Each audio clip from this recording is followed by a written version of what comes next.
Esta Buenas noches conferencia a toda. comenzará a grabarse. Buenas noches, Magíster Carmen. Buenas noches a todos los internautas de Ibero Latinoamérica. Es un verdadero honor para mí el dirigirme con un análisis que he preparado con el objetivo netamente de entablar este diálogo con ustedes, ¿no? Ya entrando en materia, vamos a hacer la presentación.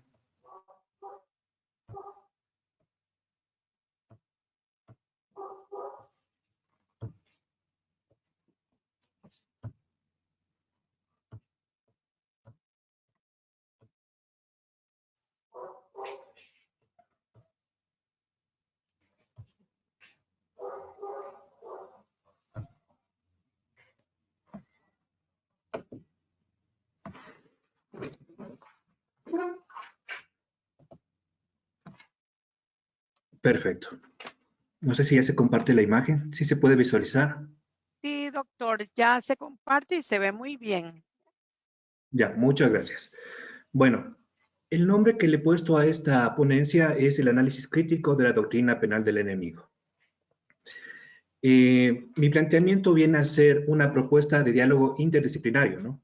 Lo que quiere decir es que quiero conjugar algunas otras disciplinas en este análisis, como son la antropología, los derechos humanos, la politología, el derecho penal sobre todo, y en este diálogo de saberes poder hallar esa dialéctica que nos permite analizar a profundidad, tratando siempre de dejar en claro que no hay verdades absolutas y que cada uno es dueño de interpretarlo, ¿no? Entonces, muy bien. Los contenidos que voy a desarrollar el día de hoy son los siguientes.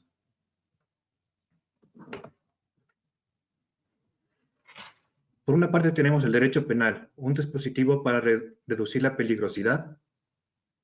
Luego está el estado de excepción y teoría del enemigo. Tenemos luego el derecho penal del enemigo. Luego tenemos críticas al derecho penal del enemigo, ¿no?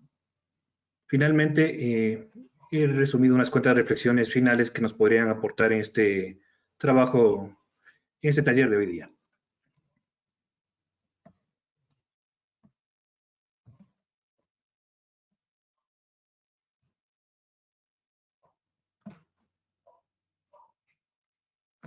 ¿Es el derecho penal un dispositivo para reducir la peligrosidad? Esa pregunta me realizo yo. El discurso del derecho penal moderno se construye desde el concepto de la sociedad de riesgo, entendida como la aparición de nuevas situaciones de peligro, donde el Estado cumple la función de buscar la reducción del peligro derivado de las diversas conductas y comportamientos sociales calificados como macrocriminales. Es decir, vivimos en una sociedad de riesgo en la que la seguridad es un elemento con el que convivimos día a día, ¿no? O sea, digamos que en nuestras sociedades los principales temores que tenemos es justamente el temor a la inseguridad. En este contexto, la seguridad es el elemento que ordena la vida social y al Estado. A través del derecho penal se busca utilizarlo como instrumento para combatir la inseguridad, ¿no?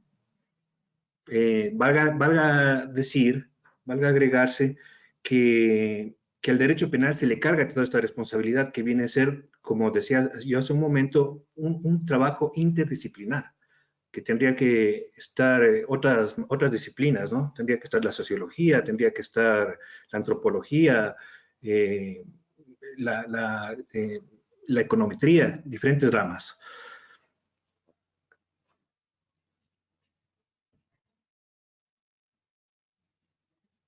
Ahora bien, la sociedad de riesgo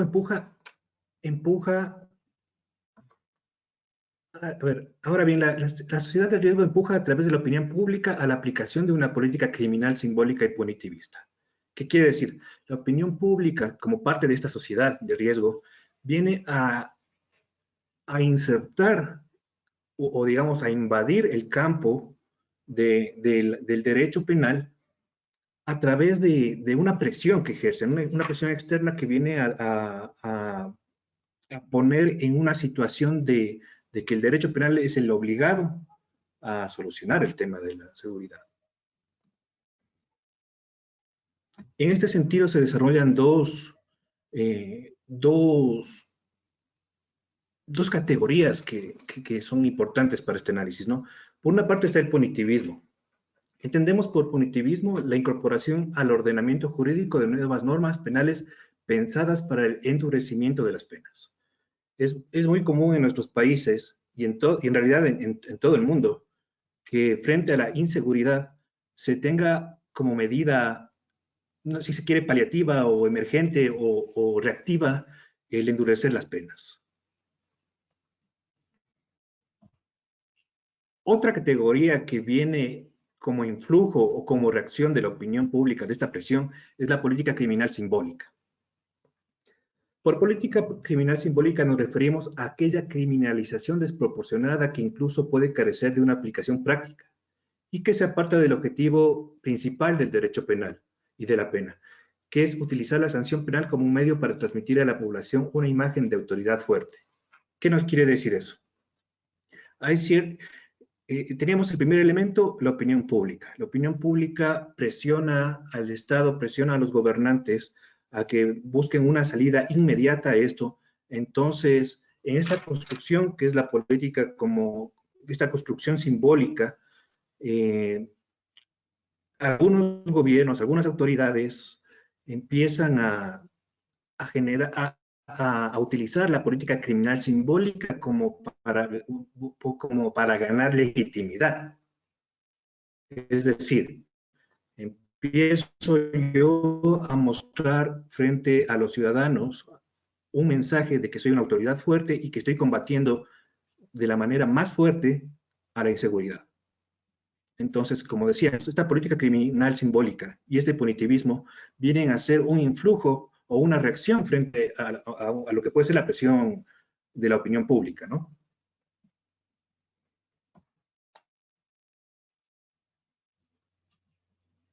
Pero el derecho penal concebido desde este paradigma punitivista y simbólico no cumple su verdadero fin, que es la protección de personas y sus derechos, sino que esconde un objetivo netamente político, manejar la opinión pública. He ahí el problema, porque si es que en realidad, si el punitivismo y la política criminal simbólica llegaran a reducir las tasas de inseguridad, realmente sería la solución. Pero, sin embargo, vemos que en realidad lo que ocurre es que simplemente se está dando un remedio es una forma de acallar a la opinión pública, más no de solucionar el tema de la inseguridad o de la criminología, de los crímenes, ¿no?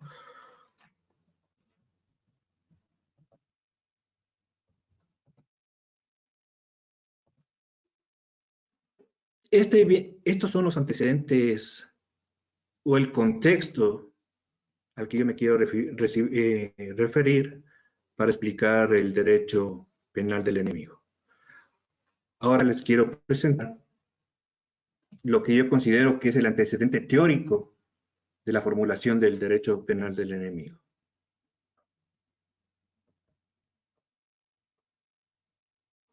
Para ello he analizado dos conceptos del teórico Carl Schmitt, que son el estado de excepción y la teoría del enemigo, que son conceptos mucho anterior al formulado por Jacobs, que es el que vamos a profundizar. Bueno, ¿quién es Carl Schmitt? Es un jurista, filósofo, político alemán que fue miembro del partido nazi, fue miembro del partido conservador en la Alemania del siglo XX, de inicio del siglo XX, fue expulsado también del partido nazi, pero en realidad su mayor mérito es que a nivel teórico generó para las ciencias sociales dos teorías que se encuentran vigentes y que en muchos países del primer mundo, bien o mal llamado primer mundo, utilizan como parte de su doctrina de seguridad. Nos referimos tanto al realismo político como a la teoría del orden jurídico. Muy bien. ¿Cuál es el estado de excepción de Carl Schmitt?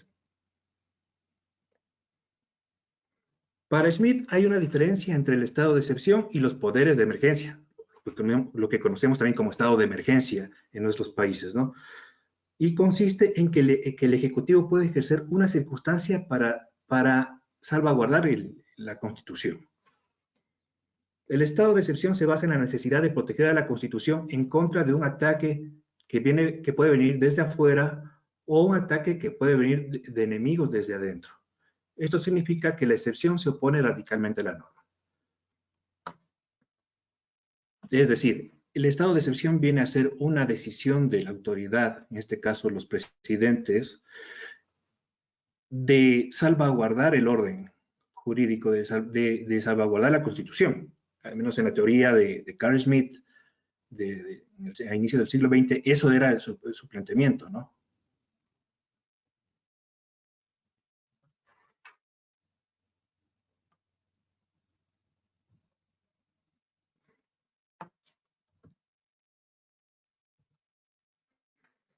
Otro concepto nuclear en la teoría de Carl Schmitt es el amigo y enemigo como factor de constitución de la política. Como lo decía anteriormente, Carl Schmitt, aparte de ser un jurisconsulto, era también un cientista social. Él desarrolló en sus diferentes obras conceptos que vienen a justificar la política de su partido y de la Alemania de ese entonces. Entonces, en base a eso, genera un concepto que es el amigo-enemigo.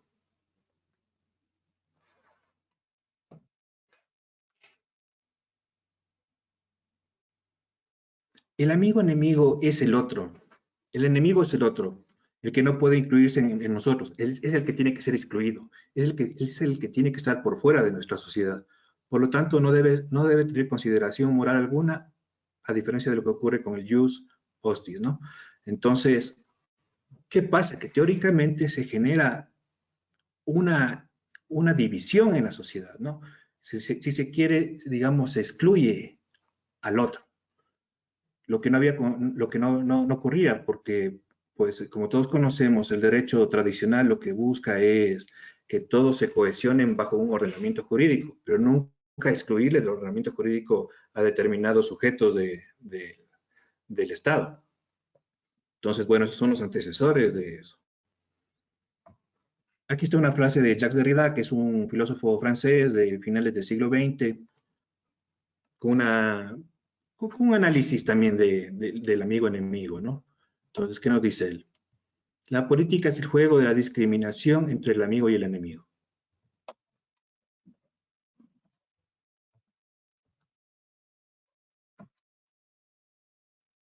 Aquí tenemos dos frases importantes también de Karl von Clausewitz, que para los que conocen es el fundador de la teoría militar moderna, que concibió esta frase que se popularizó. Dice, la guerra es la continuación de la política por otros medios. ¿Qué quiere decir con eso? En esos años de guerra en la que se enfrentaba Europa, encontraban que la guerra continuaba, era simplemente la continuación de la política, era el continuum de los conflictos que tenían entre los estados nacionales, entre los estados liberales burgueses de ese entonces la guerra venía a ser esa continuación. Ya a finales del siglo XX, Michel Foucault, otro filósofo que desarrolló unas interesantes teorías políticas, invierte a la frase para darle un sentido. ¿Y qué dice? No, la política es la continuación de la guerra por los otros medios.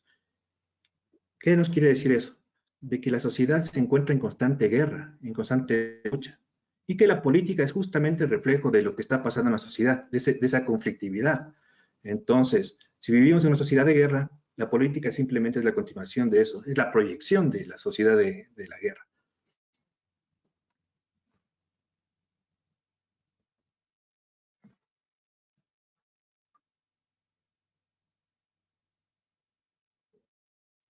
Ya entrando en materia, el derecho penal del enemigo. Esta doctrina fue formulada por Guten Jacobs, quien es un jurista alemán especializado en derecho penal, derecho procesal y y filosofía del derecho. Y lo checan, y si no llegan a un Perdón, acuerdo un justo, momentito, doctor. Ve, se le agradece que cierren los micrófonos, por favor. Siga, Sí, doctor. luego, gracias. Luego vamos a dar cabida a las preguntas. Ahorita vamos en esta primera parte a exponer un poco más de la teoría, ¿no? Entre los principales aportes teóricos que tiene Jacobs está el derecho penal funcionalista, que es su concepción de la autoría y participación en los delitos especiales, su teoría de los delitos de infracción de un deber y su doctrina del derecho penal del enemigo. Para el derecho penal del enemigo, el Estado deberá distinguir entre algunos sujetos que deben ser considerados como ciudadanos y otros Un momentito, como licenciado Eduardo, por favor, ¿puede cerrar su micrófono? Ah, sí, continúe, perdón, doctor Valareso. Gracias, gracias, Magíster. Bueno, venía conversando que justamente el derecho penal del enemigo tiene a distinguir entre los sujetos que están dentro del Estado, ¿no? Que están sujetos. Por una parte están los que llama ciudadanos y otros que deberán considerarse como enemigos. En el primer caso, hay que aplicarles el derecho penal del ciudadano, dice él, ¿no?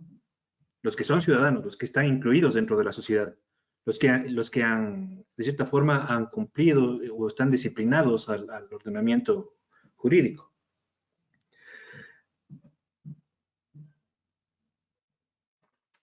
¿Qué dice? En el primer caso del derecho penal ciudadano define y sanciona delitos o infracciones de normas que llevan a cabo los ciudadanos de un modo intranscendente, que puede atribuírsele a un error y que se conoce la posibilidad de que es un sujeto que puede reformarse.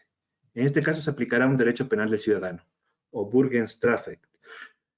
En definitiva, para Jacobs, el ciudadano es ese persona que puede infringir la norma, puede caer en una contravención, pero va a reformarse.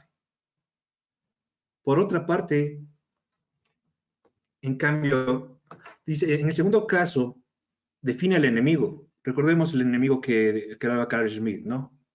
En política. Bueno, ahora la influencia. Dice, en el segundo caso, el derecho penal del enemigo define y sanciona al sujeto renuente a cumplir con las leyes de la sociedad. Sujetos que constituyen una amenaza. Individuos que en su actitud o en su vida económica o mediante su incorporación a una organización se han apartado del derecho, presumiblemente de un modo duradero, y no solo de una manera incidental. Por ello no garantizan la mínima seguridad cognitiva de un comportamiento personal.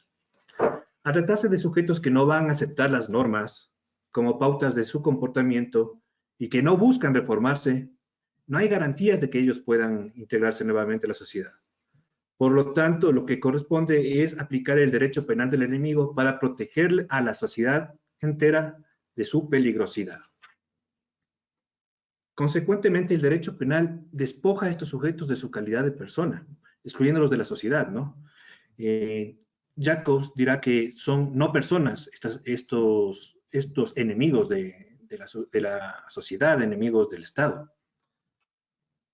Por ejemplo, en el caso del terrorista, Jacobs sostiene que el Estado debe aplicarse una verdadera guerra refrenada en forma del derecho penal del enemigo. En forma de derecho penal.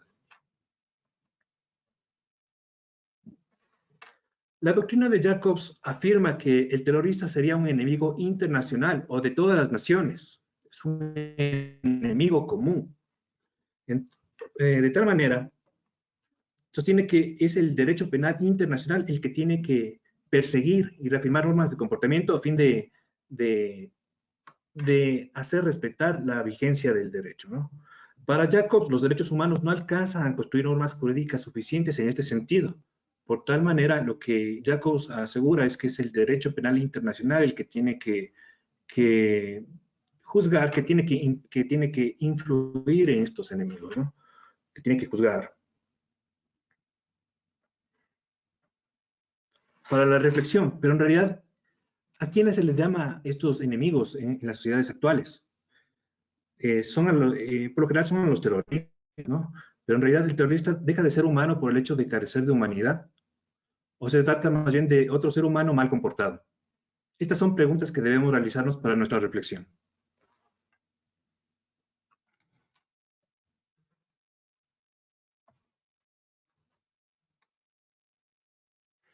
Como pueden ver en la presentación, ¿cuál es la persona definida para Jacobs? Persona es la que muestra fidelidad al ordenamiento jurídico, mientras que el no persona o enemigo es quien no cumple.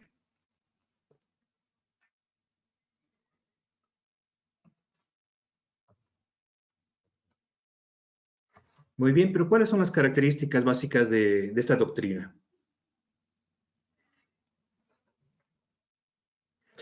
En primer lugar, tenemos un amplio adelantamiento de la punibilidad.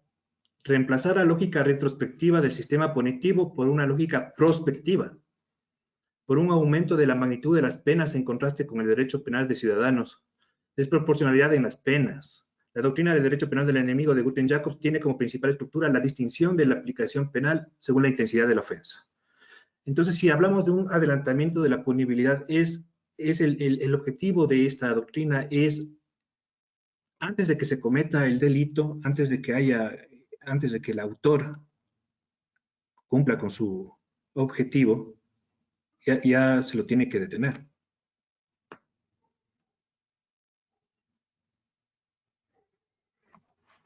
Otra característica de la doctrina de Jacobs es la disminución e incluso supresión de las garantías procesales individuales.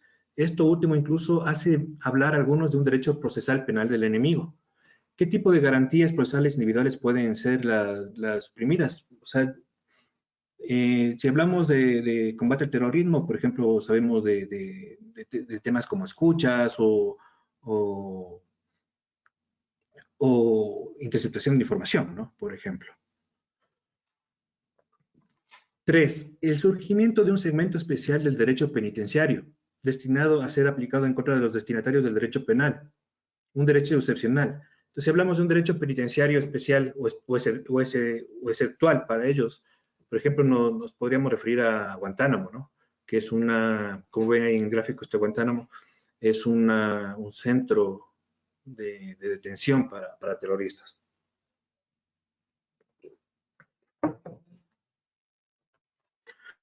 Algunos ejemplos de aplicación de esta ley, de esta doctrina. Por ejemplo, las leyes de combate contra el terrorismo, las leyes de lucha contra el tráfico de drogas, el Patriot Act o el Anti-Terrorism Crime and Security Bill de Inglaterra. Unos ejemplos de ello.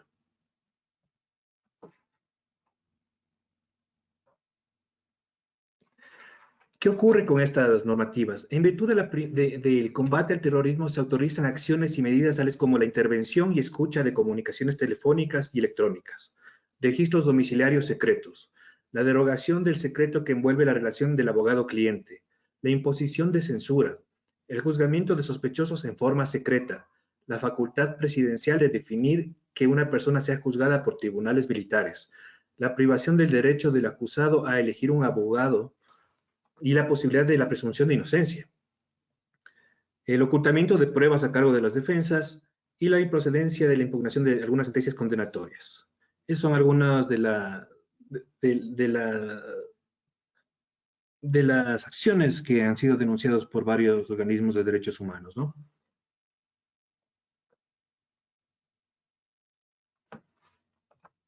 ¿Cuáles son las críticas al derecho penal del enemigo? Hay diferentes doctrinas, hay diferentes tendencias que critican a esta doctrina. Por ejemplo, uno de sus discípulos o más grandes lectores como Cancio Melia o Gracia Martín dicen que esta doctrina no tiene el estatus de derecho penal, que sus características, que su forma no se adecúan al derecho penal, que es una metateoría, pero no viene a ser en realidad derecho penal. Otras críticas, en cambio, desde el punto de vista de la ineficiencia y no aplicabilidad. O sea, es decir, se han creado normas, pero que en la práctica no han combatido realmente a los terroristas o al narcotráfico, por más que se haya generado estas políticas, estas leyes, no alcanzan una eficiencia o una aplicabilidad debido a las constituciones de varios países. Otra crítica es la que viene de parte de los derechos humanos.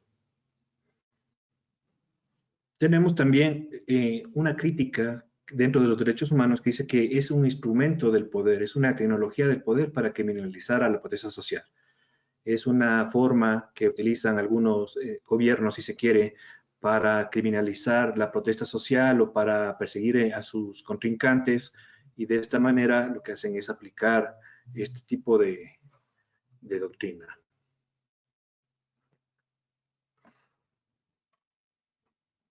Entre las críticas al derecho penal del enemigo, como habíamos conversado hace un momento, se encuentra la incompatibilidad de los derechos humanos. ¿Qué pasa? En primer lugar, el derecho penal del enemigo promueve una segmentación de miembros de la sociedad. Es una regulación jurídica de las relaciones sociales y de las instituciones sociales que tiende a excluir del acceso a ciertos individuos. Esta también como una medida para promover una aparente seguridad al colectivo social. En este caso, la privación de los derechos fundamentales de los enemigos y por tanto los enemigos en sí son vistos como el fin.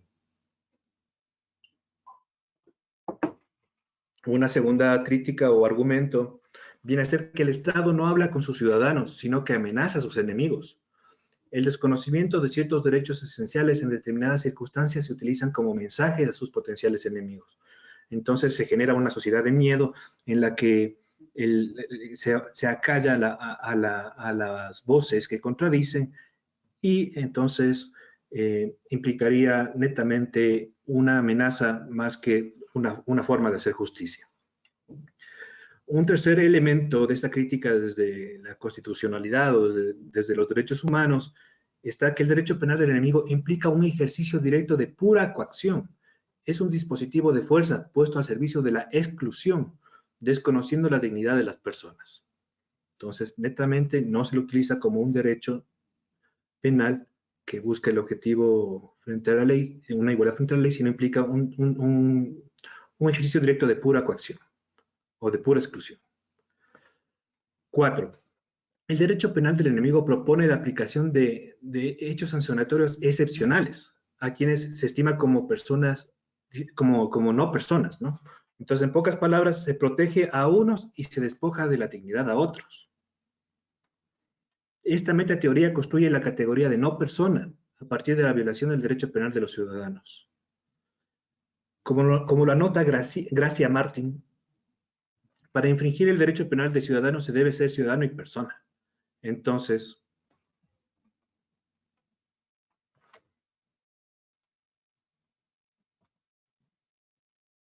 no sé si me escuchan, no sé si se cortó. No, sí se le escucha, doctor, sí se le escucha. Gracias, Puede Mati. continuar. Ya, gracias. Afirmaba entonces que hay una contradicción en la doctrina de Jacobs, porque si bien el derecho toma como sujetos a las personas, en el caso de decir de que no se puede juzgar a animales ni a otras personas o a otros seres vivos que no sean personas, entonces se contradice al querer juzgar a no personas. Entonces ahí también hay un argumento que esgrime sobre la aplicabilidad o sobre la crítica a esta doctrina.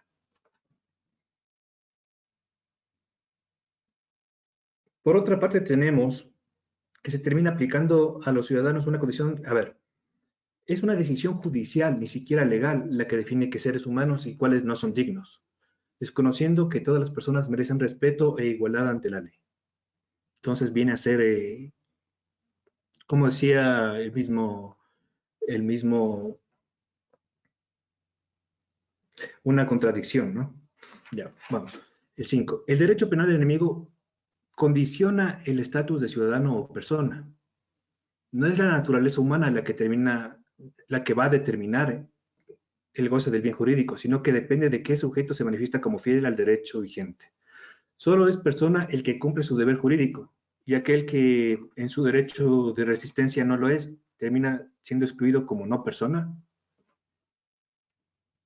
Finalmente, El derecho y sus sanciones solo puede estar dirigido a seres humanos, un ente prejurídico natural. Por lo tanto, la aplicación a sanciones a no personas es contradictorio con la esencia misma del sistema jurídico.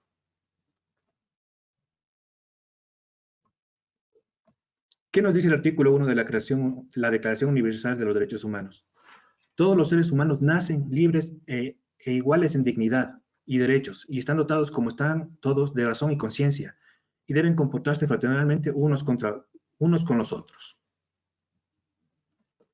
Algunas reflexiones finales. Existe una tendencia, o si se quiere moda, dentro del derecho penal, tanto en Latinoamérica como en Europa, y dentro de la política criminal, de aplicar un neopunitivismo y un derecho penal simbólico. Por eso es que algunos identifican esto como la doctrina de Jacobs, pero hay que saberla diferenciar.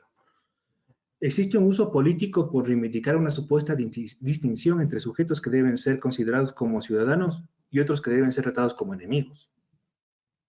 Dadas estas tendencias, existen nuevos partidarios que reivindican el derecho penal del enemigo como discurso político. Existe la necesidad de reconocer y nutrir al derecho penal en diálogo con otras disciplinas. ¿Por qué? Porque vemos que si es que el derecho penal se deja absorber por el punitivismo o por el derecho, por el simbolismo o las doctrinas netamente, esas metateorías, se van a ir poco a poco dilucidando el objetivo final del derecho penal.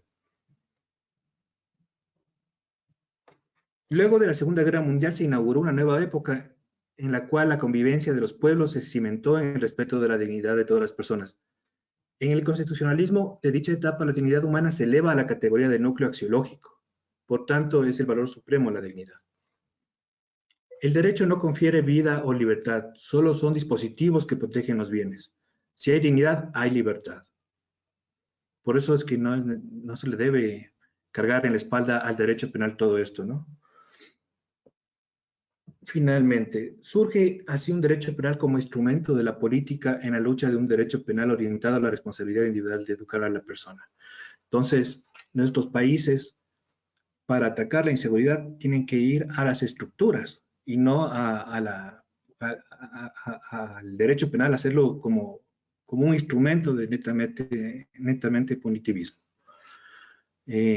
Bueno, creo que con esto he acabado esta exposición y me gustaría ya iniciar el diálogo con ustedes a fin de nutrirme e interactuar, ¿no? Y tener una dialéctica que nos permita avanzar.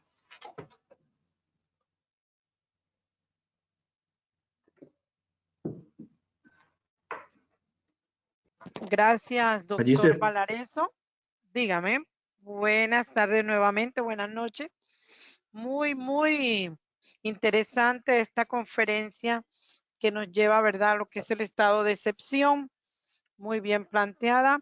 Le agradecemos, ¿verdad?, a las personas que deseen compartir su opinión y sus preguntas, colocarla en la bandeja. O si bien es cierto, con mucho orden, pedir abrir el micrófono. La licenciada Martina Díaz. Esta conferencia comenzará a grabarse. Desde Uruguay pregunta si hay una incompatibilidad con la definición de no persona, los terroristas o los clasificados como tal pueden ampararse en eso para no ser juzgados. Muchas gracias. Muchas gracias. Muy interesante la pregunta. Para los sistemas internacionales, los sistemas universal y regional de derechos humanos, obviamente todos somos personas, no importa, digamos, el delito que haya sido cometido. Sin embargo, ¿qué ocurre? Que en la práctica, vamos a hablar de Guantánamo, por ejemplo.